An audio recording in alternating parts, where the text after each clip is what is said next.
we go straight to the works that Jesus did at the cross. We fail to look at his journey on the way to the cross. The traditional Easter skit embodies the death and the resurrection of Jesus. This year, we would like to capture his journey to the cross while still yet embracing his death and resurrection. I believe that God wants to convey to us through this narrative skit that truly now your life is a journey. And in this journey, you will have to make selflessness sacrifices through love. I believe God wants to know from you today, what will you give up for him? Because he gave it all up for you. I present to you the journey to the cross. What is a journey, you ask? The act of traveling from one place to another.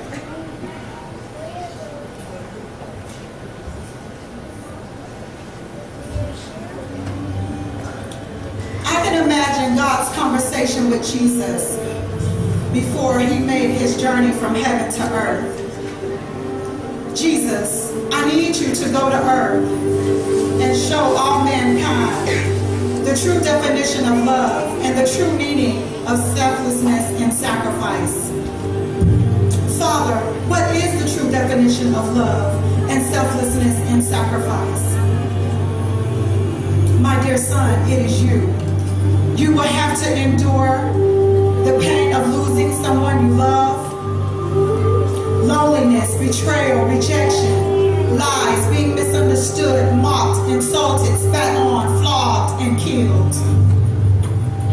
But on that third day, on that third and glorious day, Jesus, you will arise with all power in your hand. You will conquer death, hell, and the grave.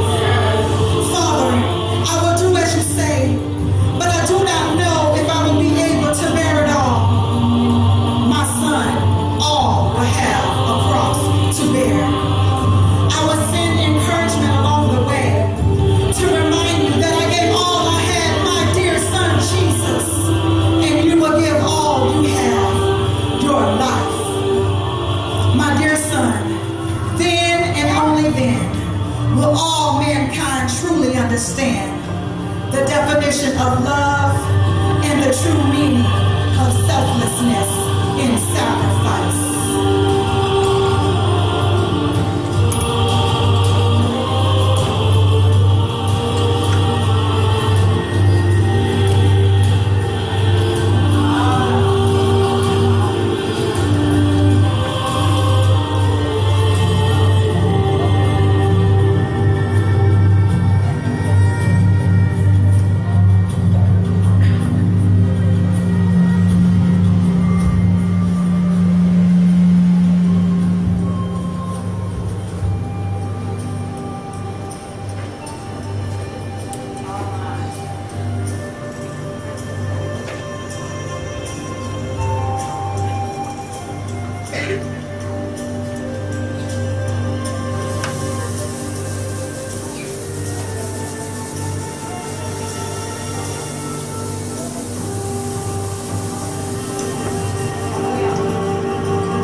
to Bethany. Jesus then hearing a still small voice saying, "Son, I will send you encouragement along the way." Encouragement did come to Jesus through a woman named Mary Magdalene of Bethany and a little poor widow of Jerusalem. Now, Mary Magdalene was one of the most important women in the movement of Jesus. Do you know Jesus had cleansed her of 7 demons? She became Jesus' close friend and most prominent during his last days, being present at the cross after the male disciples, except John the Beloved, had fled, and at his burial.